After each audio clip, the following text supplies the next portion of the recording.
You're listening to Women's Media Center Live with Robin Morgan.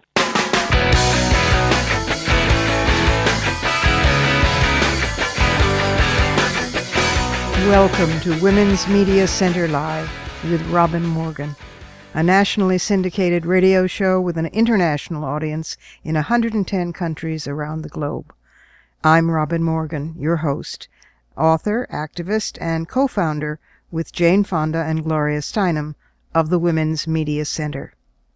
WMC Live, this program, is where we tackle sex, politics, art, humor, religion, culture, news stories that go unreported. Talk radio with a brain is what the Huffington Post called us. Well, as we start our third season, I'm especially happy to announce our new syndication partnership with Airplay Direct, which is now distributing the show to over 9,000 broadcasters and radio members around the world. So a special welcome to our new listeners. You can also find us on WMCLive.com, which has a full archive of all our previous shows, and you can stream, download, and subscribe to the show on iTunes. We've been planning some great things for this, our third season. We're expanding. We're going to start having special correspondents on assignment. We're going to do some out-of-studio remotes. And many of our listeners made it clear that they really enjoyed our roundtable discussions, so we plan more of them, with terrific guests interacting, from movie stars to grassroots activists, from senators to bloggers, from business leaders to award-winning journalists. Exciting food for the brain and the soul. And fun. This week, my guests are Mary Kay Blakely, prize-winning reporter and professor of journalism at the renowned Missouri School of Journalism, on what the media did wrong and right in Ferguson, Missouri. Then, direct from the Gaza Strip, Ayyoub will report on the impact of the war and the aftermath on women. Last, comedian Lizz Winstead, creator of The Daily Show, lets us in on her campaign to secure reproductive freedom and have us laughing and dancing in the aisles at the very same time. But first, oh yeah, it's been a news-heavy August, and we need to look inside the headlines.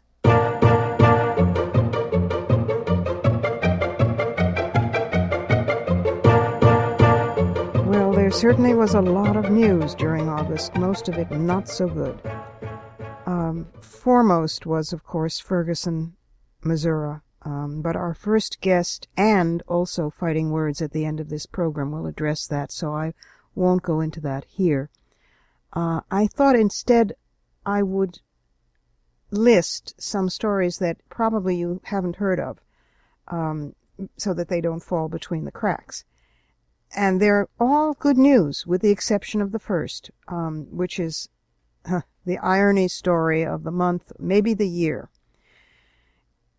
Do you remember, less than a month or so ago, that the Yazidi people were stranded on a mountaintop, driven there by ISIS in Iraq, and that they were rescued by the United States, which sent in planes and supplies and got them off the mountain, which was a good thing, a very good thing. It's just that in the irony area of the news, I happened to remember, I think feminism is about making the connections, I happened to remember another story, which you will recall if I prod your memory, about a year ago, a video that went viral on the internet, of a young woman who had been accused in Iraq, a young woman who had been accused of being seen with a young man without her parents' permission, and she was dragged by family members, men, and other men in the town to the town square and stripped naked and beaten with stones, not stoned, but beaten with stones, until she died. And it was videoed, it was taped, and there were law enforcement officers standing by, watching and laughing along with the other men and participating. It horrified the world. That young woman was a member of the Yazidi people. Those were her people doing that to her a year ago, the same people who had been rescued by the United States from the mountain. So irony lives. It may be the only thing that does sometimes. But the other stories are good news. I figured you could use some after this summer. In a first for the Supreme Court, I'm sure you heard about this one, a woman was ruled eligible for asylum in the United States on the basis of domestic abuse. This is huge because it acknowledges that domestic abuse is in fact a violation of human rights, the same way that political abuse is. The personal is political. So I don't know how come this court passed it, but I applaud them all the same. Then the Fields Medal, which is the top prize in mathematics, it's the equal to the Nobel, has its first woman winner ever. Maryam Mirzakhani, she's a professor at Stanford. She's an Iranian mathematician. The 52 medalists from all previous years were all men. And she said, "This is a great honor. I will be happy if it encourages young female scientists and mathematicians. I am sure there will be many more women winning this kind of award in coming years." I'm sure also, Dr. Mirzakhani, and all I can say is take that, Larry Summers. We also made news, female beings, that is, in Little League. You may have seen this story. Well, you may have heard about it because John Oliver declared himself a wild fan of one of these two little girls. 40 years ago, the New Jersey State Supreme Court allowed girls to play Little League baseball. It was a discrimination lawsuit brought by National Organization for Women on behalf of Maria Pepe, who was 12 and just wanted to play.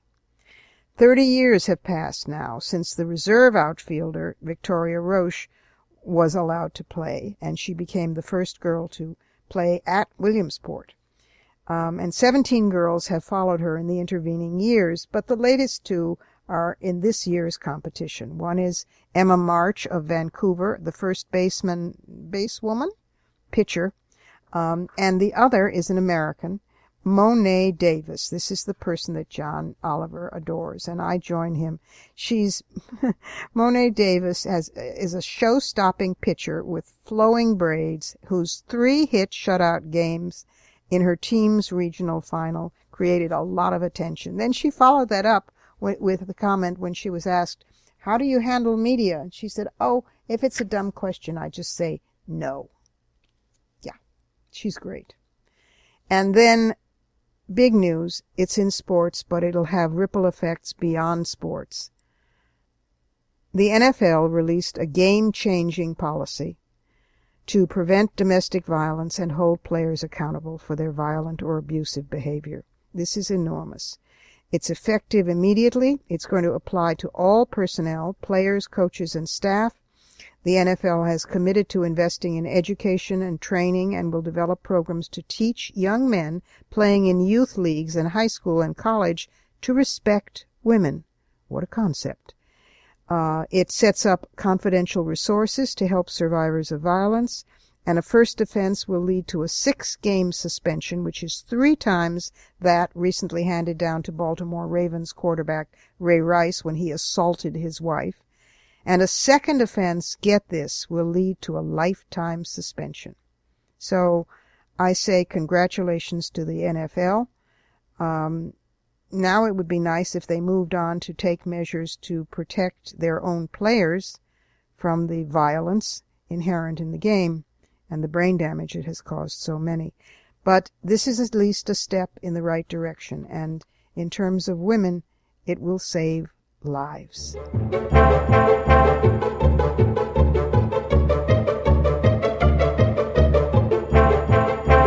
And now it's time for our first guest.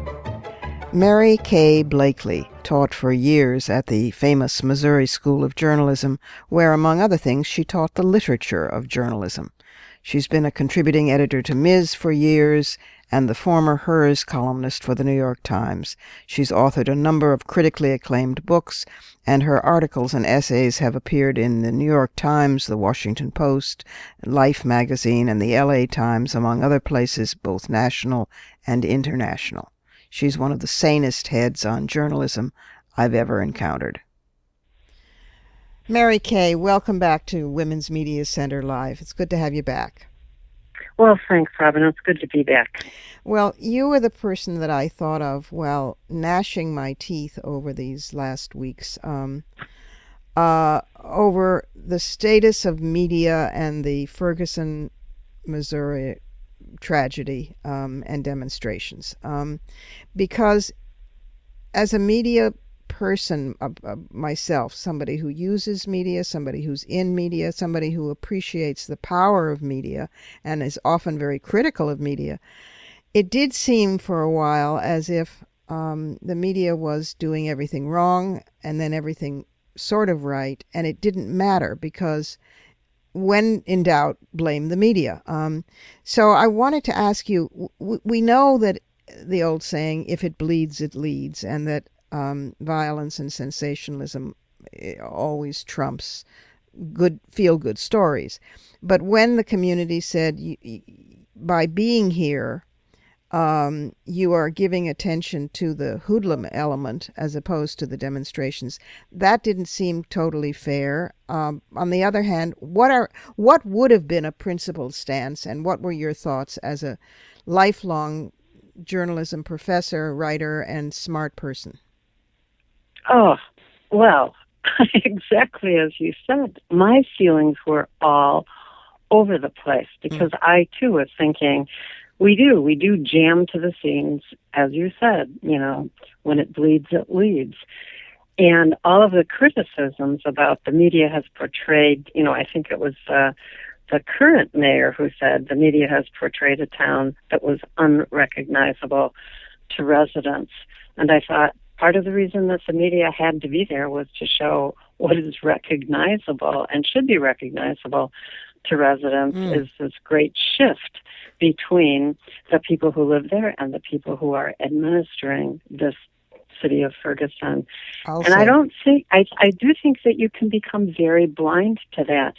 The population changed fairly quickly from majority white to majority black, but the administration didn't change at all. Right. So I think when the media comes in and makes that very clear, I think Jake Tapper from CNN did a great job of saying, I want you to look at this picture in the streets tonight. And if you look on one side and you see the protesters backing away, and you look at the other side of the street and you see an only white police force in gas masks with military equipment, that is really a powerful image. And that will certainly make people pay attention and look at it. Yep. Did the media become part of the story? Yeah, they did. They became part of the story because they showed up in such mass that they were being arrested by a really fearful police, and that made news. And then journalists covered journalism a lot. But I also think the issues were very complicated, so you can't blame the media for shining a light on what everybody had become kind of oblivious to. Yeah. Very oblivious to. One of the young African-American male organizers of the actual protests was, in fact, I think he is an alderman or a state legislator, French, I believe was his last name, was very interesting and said, one of our jobs in picking up the pieces is we've got to get people registered to vote. We've got to get them to the polls. We've got to develop in them a social consciousness that says, if you don't want an all-white administration ruling it over you, do something about it. So, but it's it's unusual that kind of nuance of a very complex problem that has multi-fronts to it gets out, and the short, continual, urgent news cycle, it seems to me, makes that even harder. Am I just being depressed and wrong? Tell me I am. No, I wish I could tell you you're being depressed and wrong, but in fact, I think that's one of the most important outcomes as a result of this tragedy in Ferguson is that the Black community there is saying, okay, of course, absolutely, we need to be recognized, but if we need to be recognized, we also need to become very much more involved in the vote and politics and selection of our leaders.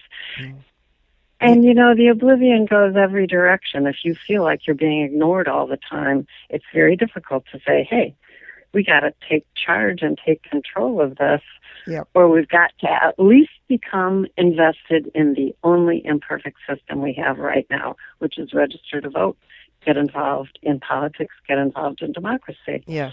Yeah. So I think all of those messages are coming out of this, and I think it will take everybody a long time to sift through and sort out what's good, what's bad, what's right, what's wrong about this situation. But I have to say that I am encouraged by what I'm hearing coming out of Ferguson. Sort of the longer this goes on, the more Eric Holder has arrived, the Attorney General has arrived. Everybody's saying we have got to communicate more to the people that are being affected by the decisions that are being made here. Right. That's a real hard lesson for administrations to learn, particularly city administrations that are used to calling all the shots, particularly in a state like Missouri, where we believe state rights trump federal rights. Yes, I always think of Missouri as a border state with somehow more northern border, but it really is a border state, isn't it? It really is, and it's a state that really does in some ways. It's like, if you want to know what's going on in America, check here first, because we really are the flyover kind of Midwestern state.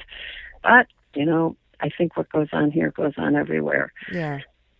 Well, you've spent decades winning journalism prizes and being a professor at the liberal pocket of the Missouri School of Journalism, which is one of the most distinguished journalism schools in the world.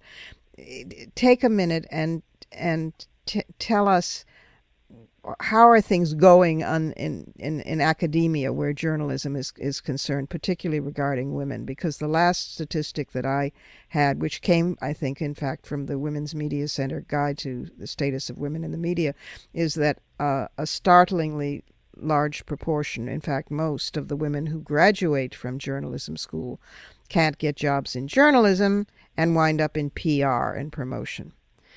What are you seeing?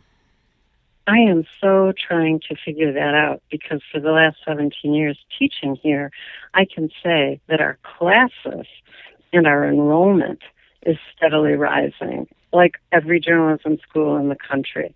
Maybe because journalism doesn't make you instantly rich, even if you're really terrifically good at it. So women go into it. It's one of those. So it's one of those professions where the more women get into it, the more the salaries drop. But we're fighting that too. But every single profession is changing because of technology. Yeah. And journalism might be changing faster and more than most. So, of course, we're looking very closely at that. And we, too, have been looking really hard at what happens to women who are graduating at the top of their classes. And this is one of the best journalism schools in the world. And still, our women are not running news organizations. Yeah. They're not in the top layers of the administration here or anywhere. And I see that changing. We see more and more women in the media. We see pictures of them more. But, I'm still a bean counter. I still look at the number of bylines women get on the front pages of newspapers, and it's very depressing all of the time. It's nowhere near where it should be. It's nowhere near where it should be. And after how many years we've been activists in the women's movement, Robin? Yeah. And I'm thinking, and how come it's not way better? How come we have to keep doing this movement all over again? Well, it's another reason we need the Women's Media Center. And you, I might add. One last question, and then we've got to go. Is there anything that you can think of that the media could do differently in a situation like Ferguson? Is there anything? Actually, what I would love to have happen is if we kept following up on Ferguson. Because I think the most interesting things that's going to come out of this are the things to come. And because it probably won't be bleeding, it will be more interesting in some ways, because we'll be learning something fundamental that we cannot ever again forget. I really think if we started learning to do that, follow up on the stories where the headlines are there and people's attention is there now, some of the most interesting things are coming out of the town hall meetings that are happening now, Yes. where people are really saying out loud to each other things that we should have been saying 10 years ago. The follow-up question and the follow-up story are two things that I would love to see a lot more of in journalism, as I'm sure you would too. Oh, absolutely. Well, unfortunately, we have to go. I'm so grateful to you for coming back on the program and giving not only a canny journalistic analysis, but a Missourian analysis as well as a feminist one. Thank you so much, Mary Kay. Keep up doing the wonderful work and writing that you do. And you too, Robin. It's great to talk. We need to take a short break here. This is Women's Media Center Live, and I'm Robin Morgan. And when we return, we're going to find out what's been happening all this time throughout the acute siege and bombing, and even in the reluctant, temporary, uneasy truce in the Gaza Strip to women. Don't go away.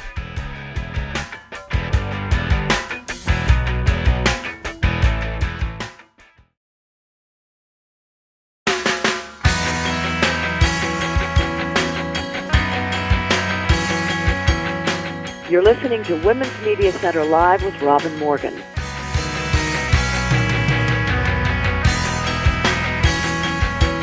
Welcome back. My next guest is Abeer Ayyoub. She is a Palestinian 26-year-old reporter based in the Gaza Strip, and she has done reporting for the BBC as well as done writing in English online for Al Jazeera, Haaretz, and for Foreign Policy magazine. Here she is direct from Gaza. Welcome, Abeer. Welcome to Women's Media Center Live. It's good to have you with us all the way from Gaza. My pleasure. I'm going to start right in. You've been there, you live there, and you've been in Gaza throughout this whole last dreadful period. I would like to focus on what your report would be on what's happening to women both in the aftermath now and during the war, is what I have to call it. I would tell you that living in Gaza and reporting about Gaza at the same time is very challenging. Like, I live in Gaza since the day I was born, and I have been, subjected to different kinds of awful experiences. And at the same time, I chose to be a reporter because I found that life in Gaza is something that's really special, that's worth covering and reporting, especially women in Gaza who are, fighting to survive and to take care of everything around their families. In my experience, and in Gaza and elsewhere in conflict situations, when the minute that the women not only get it the worst, but the minute that there's anything like a ceasefire or a truce for even an hour, it's the women who rush around and try to get food for their families and bury the dead and corral the children and and try to bring back civilization in some way. Was that the case here? Totally. I would tell you that that wasn't the only job women here were doing, but yeah, it was one of the basic jobs women were doing. They need to take care of their children, they need to grant security, they need to grant also basic needs, dealing with the wartime, such a dangerous time, taking care of their children, using the hours of the ceasefires. Yeah, it was basically the job of women, and I went to the market a couple of times during the ceasefires, the brief ceasefires, and it was women who were rushing to bring food, even sweets to their children because they are, so depressed and stuff like that. But as I told you, it's not the only job, because I was seeing women working for NGOs, working in hospitals, working in charities, and also journalists who were covering. So it was both. Tell me, was there, we heard a lot, of course, in the West about munitions and so forth being put or placed near schools or hospitals. And I, for one, because I was outraged at that the UNRWA, one of the UNRWA schools got hit, because I spent a lot of time in UNRWA schools when I was in Gaza. Were the women, obviously they were outraged at the hits, but were they also, is there any space or room for protest, or lobbying, or put the women putting pressure on the Hamas authorities not to do that because it also endangers their children? You mean not to fight from the areas? Yeah, not to store munitions near schools, for example. I would tell you that it's not even, it's not even sure or certain that Hamas did this, like, during all the time the schools and hospitals were targeted. I mean, this is the Israeli narrative, and people here don't, trust anything coming from Israel. But I will tell you that there is two main points that I want to, shed light on here. The first one is that let's assume that Hamas is launching rockets from such, populated areas. Does that give Israel a justification to bomb a complete school or a complete hospital? No, it's not, at least in my ethics. But I was just curious, because when I was there, I spoke with many women who very quietly, sort of, in private, would say, it's like a plague on both their houses. We are so tired of these men fighting each other. We are so tired of that. We're the ones who give birth to children. We give life. They give death. We're sick of it. And I wondered whether that was still alive and afoot, or whether in a situation of acute crisis, it vanishes. No, I would tell you no. I mean, people weren't angry with Hamas. I see. People in the United States don't understand why Hamas was elected, and I kept saying for a long time, well, I don't think that the Gazans necessarily knew what they were going to get, because Hamas in the previous years had really done a lot of civil service things. They had gotten the garbage, they got the garbage picked up, they got food deliveries done. I mean, they were like infrastructure things, and although I myself would prefer, and most of the Palestinian women I know would prefer, the secular approach of Fatah. Fatah was at that time very corrupt. So you were caught between a rock and a hard place. But the religious fundamentalism, the strictures against women of any religious fundamentalist group, whether it's Hamas or whether it's the Christian coalition in the United States, usually are not great for women. Is there at that time when I last was there was resistance from women, particularly educated women, against that? Is that still alive? People wanted the change, and they elected and chose the change. Hamas wasn't given a chance, and this is a very well-known fact. Hamas was boycotted by everyone, even in the regional and international community, and that was hard time for Hamas and for people who are living under the control of Hamas. Also, regarding the second part of the question, Hamas is an Islamic government for sure, and no one would deny that Hamas was trying from time to time to enforce the Islamic atmosphere on the Gaza Strip. But there is something also that we shouldn't forget, that Gaza is a conservative society itself. Yes. And no need for Hamas to come and to enforce anything. But I would remember some of the accidents of forcing maybe Islamic uniform on high school girls, maybe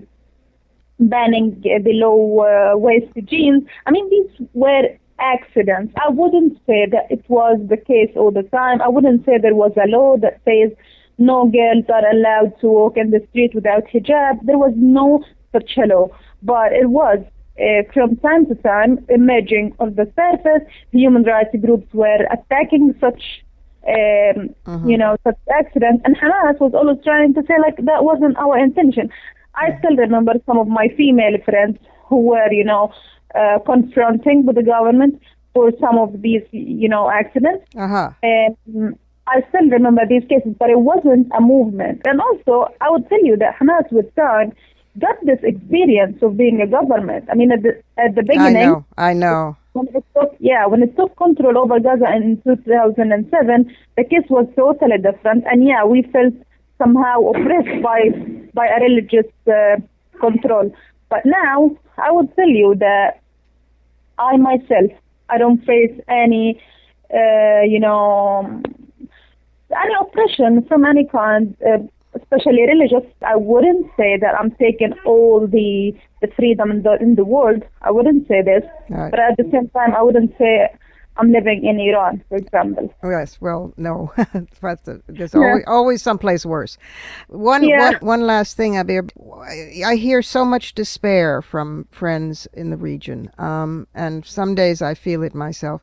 What do you think is the hope? Is there, this has to change eventually. This has to change. Yeah. Is there any hope of the alliance with the PLO becoming more muscular? Is there any hope of that alliance being so muscular it will create a necessity to go back to the peace table for real with Israel? Is there, what do you see happening on the ground? What's the mood? Do people have any hope left, or are they in despair? Well, they are in despair, I would say, because as you saw during the latest offensive, it was extremely hard. Actually, we couldn't get all of our demands, which is basically our rights. Yeah. People in Gaza who have been waiting for more than 7 years to have a solution, and they thought, like, after 2,000 people were killed, they thought, like, okay, there would be at least a solution. And unfortunately, there wasn't a solution. Even the ceasefire agreement wasn't, meeting the demands with people. That's one. Two, it's very clear that Israel is not interested with any, peace process coordination with the PLO. If you see the arrest among people, leaders in the West Bank, they don't stop expanding the settlements, and also not to forget about the division issue between Hamas and Fatah in Gaza and the West Bank. Yeah. So if you look at the image, it's very black from all the sides. Yeah. Internally, externally, after the war, ended, I started to ask myself if this area is the perfect place for me to make a family, to have children here. Yeah. Because I have been dealing with my nephews and nieces during the wartime. We once evacuated. We had to carry all these children and run, to a shelter. It wasn't perfect, obviously, and I don't want this to my children. No, of course not. Of course not. Yeah. It can't, Ireland took 800 years to get through this, and I don't think we have the time for another 800 years. It's at some point you'd think people would get just tired of it and lay down their arms and say, okay. They got tired already. Well, in the meanwhile, I'm very grateful that we have your voice there, and that you're a brave, serious reporter who is living there and caring about women and making women more visible in the media is a great gift to us. So thank you for being with us. Sure, my pleasure. And now let's peek into the surrealism corner.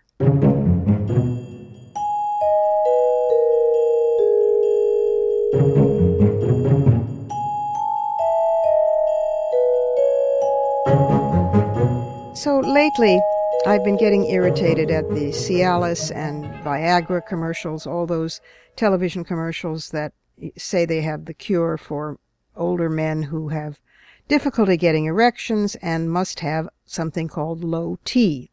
That is low testosterone. Low T sounds to me as if you're storing your Earl Grey on a shelf near the floor, but never mind.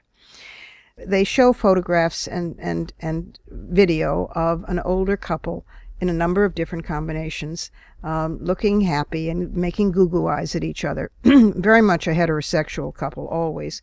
But the voiceover, meanwhile, gives you the warnings, and the warnings include that this might give you rashes, hives, difficulty breathing, difficulty swallowing, impaired vision or impaired hearing, blood pressure changes, and acute indigestion. Also, the warning says you should not let women or children near the affected spots. I guess one of them is an underarm. You apply it underarm. Nobody should get near your armpits because the women could start to grow hair in places they really would not be happy with. And the children could enter, wait for it, early puberty. So this is quite a powerful drug, testosterone. I mean, some of us would argue that there's too much of it in the world already, but never mind. Also, if you have an erection lasting more than 4 hours, get yourself, they warn, to an emergency room right away. So I started having this fantasy that since there was a lot of testosterone in the world, and since the opposite of testosterone is the fight or flight hormone, and its opposite is oxytocin, called the tend and befriend hormone. You find oxytocin, for example, in its nurturing state with pregnant or nursing women. But men carry it as well. Men have it. As a matter of fact, when men care for children or are in love or are faced with somebody whom they really love, their oxytocin levels rise and their testosterone levels decrease. Similarly, when women are in combat situations, our testosterone levels rise and our oxytocin levels decrease. So I thought, what if there were a patch or something, an underarm thing for oxytocin? And then you could show not only heterosexual couples, but gay and lesbian couples and children and everybody really very, very happy. Meanwhile, the voiceover would say that with this hormone application, you will not get rashes or hives. You will not have difficulty breathing or swallowing. Your vision will be sharper, your hearing more acute, your blood pressure stabilized, and you will have little or no indigestion. You will not have to worry about women and children getting close to you or the affected spots because, in fact, it won't harm them, and all you'll want to do really is get them close to you so you could have a good cuddle, and they will like that a lot. The only drawback that I can see to any of this is that if you're reading the newspaper and you burst into tears, if your crying lasts for more than 4 hours, then don't bother getting yourself to an emergency room, but consider becoming more politically active.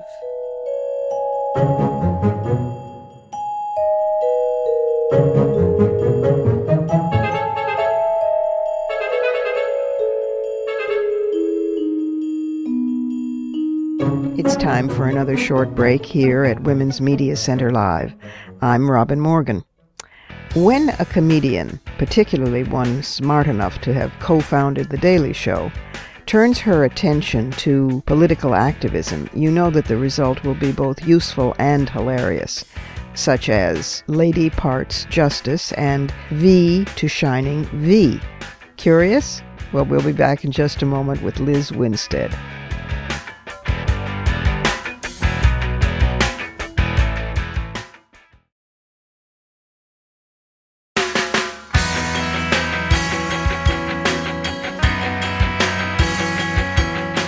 You're listening to Women's Media Center Live with Robin Morgan.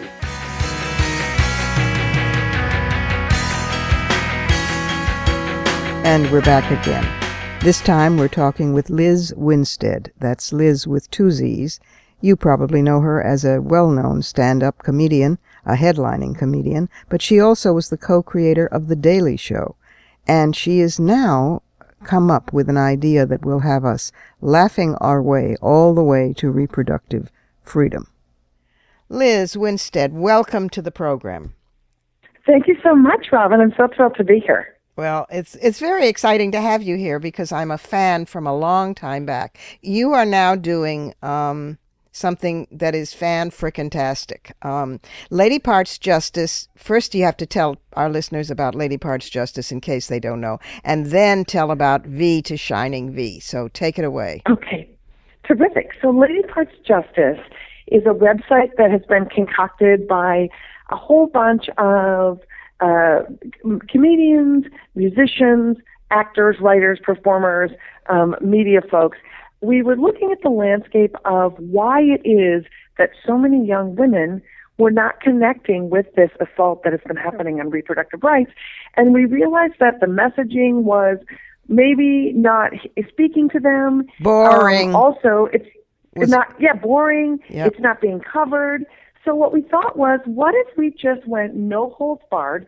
We didn't ask permission from any sort of the institutional sort of places that you see.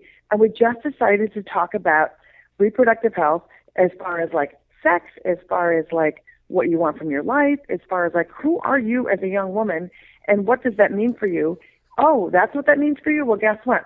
Your options for accessible birth control and needing an abortion, we wanted to remove some shame, some judgment, some stigma, and do it through a lens of humor, because we believe that no one should ever feel ashamed about their sex life. No one should ever be ashamed if they happen to have an unattended pregnancy and need to terminate it, and that abortion should never define them, and neither should the fact that they are a healthy sexual being. So we wanted to spin around on it. So what we did was we created this cool interactive map, and we made comedy videos that show the state of reproductive affairs in all 50 states. You can click on a state, see what's going on, and then we have a list of all the crazy laws that are in your state, and then we give you some links right next to it that says, here's where you register to vote, here's where you can volunteer, here's where you can donate to an abortion fund that might be able to help women of lesser means who need some money. And now let's get active. Let's all find out these laws, and now let's do something about changing the landscape of reproductive health. I swear to God, wit goes where rhetoric dare not go. I mean, when you did you did the State of the Uterus after the last State of the Union, that I thought I would have to send you a medical bill for my ribs cracking from laughter. It was a hand puppet, and the hand puppet was a uterus puppet. A uterus puppet, and the uterus puppet thanked Republicans and Republicans alike for tirelessly fighting so that the uteri of America will have the same rights as the uteri of Saudi Arabia. I thought I would die. It just, and you're making the struggle cool, which is the best thing you could do. I think making the struggle cool is a great way of putting it. If we don't sort of put it in a lens that makes you want to incorporate it into your life, like your yoga practice, like drinking with your girlfriends, we will lose because it's intense. And so it's fun, it's exciting, it puts people back into a reinvestment mode of, hey, I actually need to care about this. And so what we need to do is incorporate all the voices also of this movement so everybody feels included.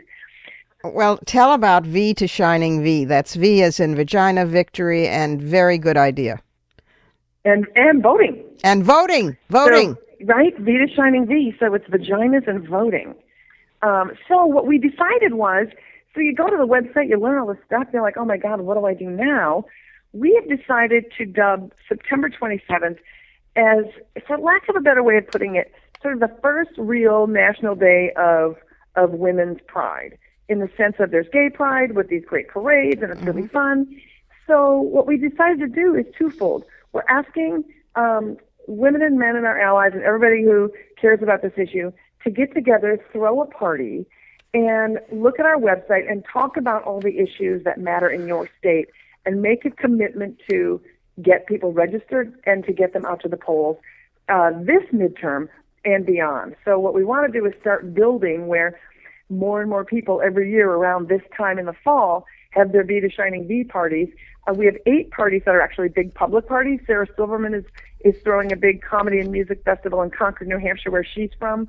I'm going back to Minnesota, where I'm from, to do a party with a whole bunch of great musicians and comedians and poets. There's a party in Kansas. There's a party in Austin, Texas. There's 8 different cities. And you can go to the website and click on V to Shining V and see if there's a public party near you. Or you can register your party to invite people, or say, hey, we're all going to get together at, O'Hanlon's Bar on 32nd Street. If you register that party, we'll post it on our website, and anybody who lives in your town will see where that is. And we also just want to show people that every state in the union is getting together on September 27th and having a party, and we're encouraging people to, we have a party kit on our site that's really fun with some blank hospital gowns that you can write like slogans on, like politicians make shitty gynecologists, things like that. Party cups, balloons. But we want people to be Instagramming and tweeting and Facebooking all day long so that this trends, because they're banking on our apathy. Of course they are. We want to prove them wrong. One of the things that is so smart about this is if you go to the website, you'll also laugh your ass off, because it's among the list of things that these parties will, why you should do these parties is, to save your life, to save the country, and so forth, and it's an excuse to drink. Right. But there's such a wisdom hidden underneath this, or a street savvy, a strategic savvy, because you're focusing on state legislatures, which is where a whole lot of stuff has been going down. Talk That's for a right. minute And about most of it. And many people don't notice that.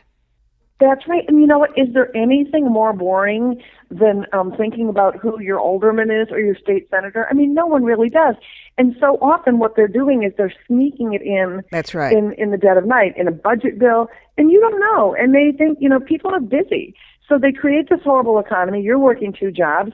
You haven't been able to pay attention. And then before you know it, clinics are closing. Doctors need special privileges. That's right. You all of a sudden need a transvaginal probe before you go to the doctor, and you weren't aware.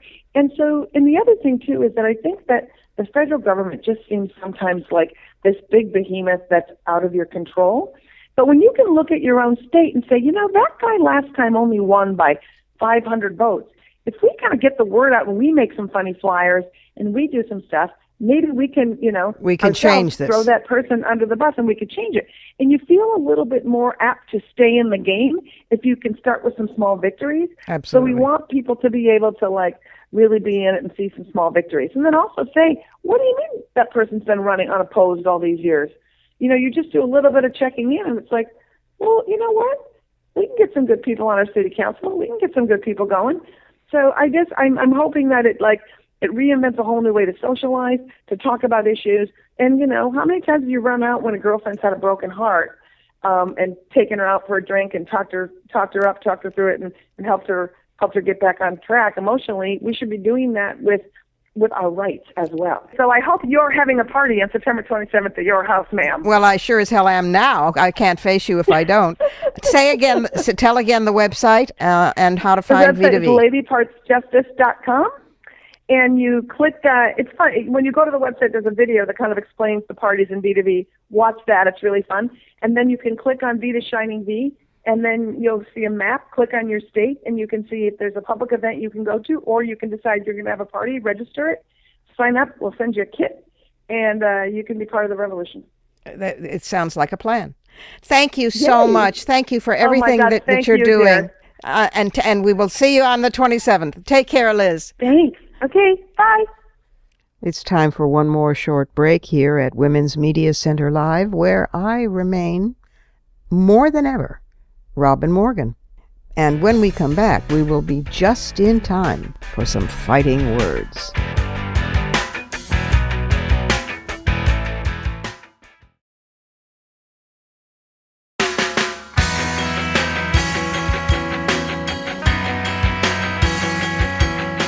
You're listening to Women's Media Center Live with Robin Morgan.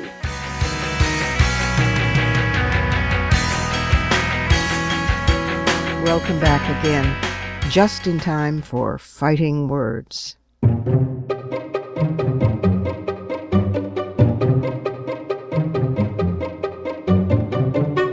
As Mary Kay Blakely said earlier in this program, the rubber meets the road in terms of the follow-up story anywhere, but particularly in Ferguson, Missouri.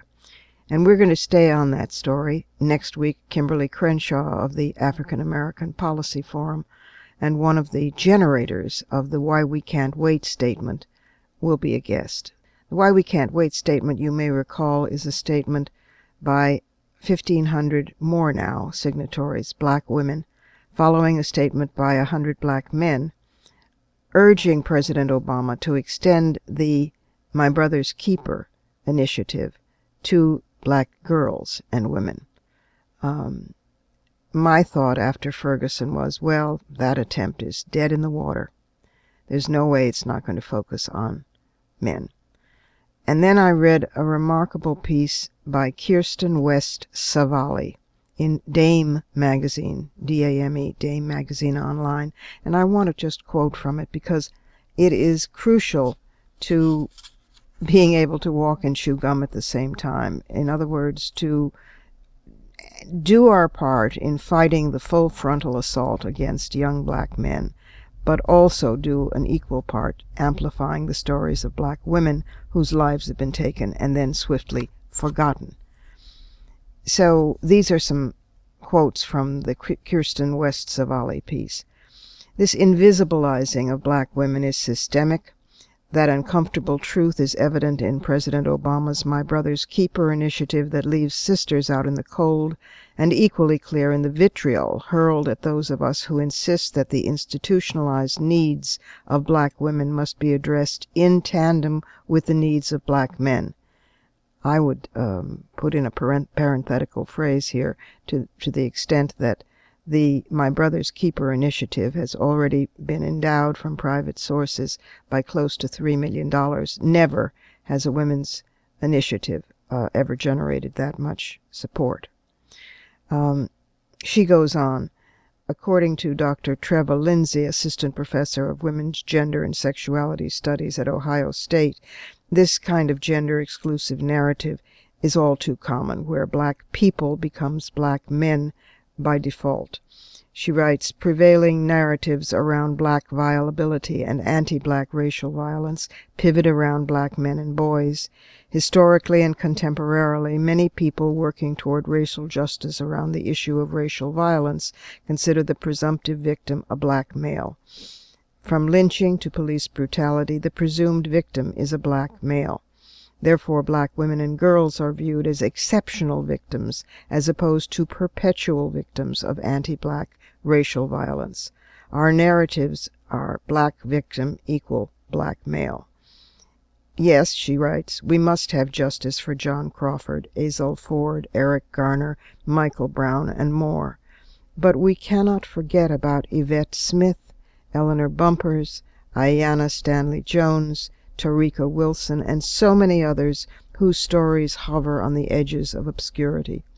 We must be aware of the ways in which we legitimize that only black men's pain matters.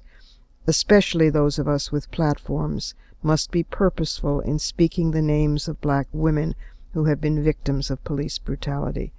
We must be cognizant of the devaluation of black women's lives and how internalized patriarchy informs our own prioritization of the black male victim. I'm sure that Kirsten West Savali will receive heavy criticism for daring to say this and write this, but I applaud her courage, which is inclusive, not exclusive. Brava.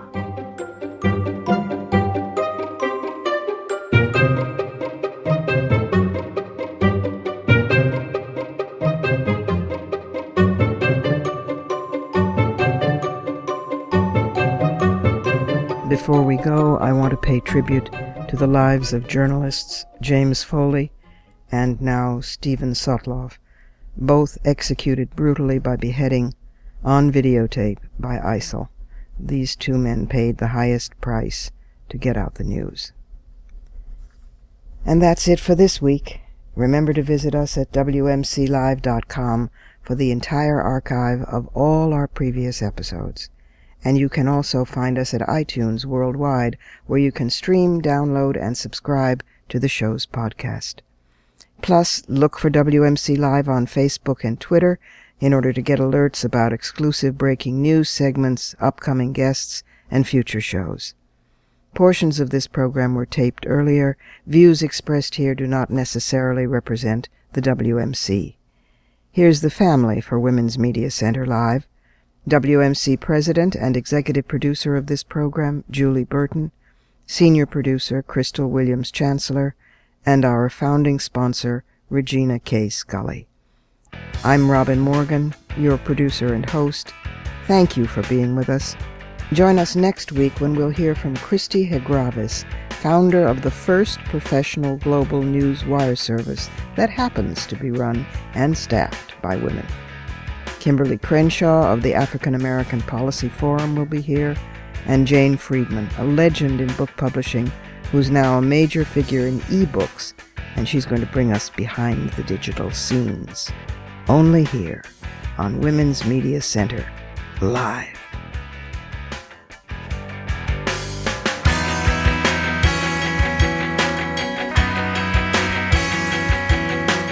For the smartest talk about news, politics, sex, books, religion, race, and more, tune your radio to Women's Media Center Live with Robin Morgan. Audacious, witty, provocative, informative, and fun. It's Women's Media Center Live with Robin Morgan on WMCLive.com. Talk radio with a brain.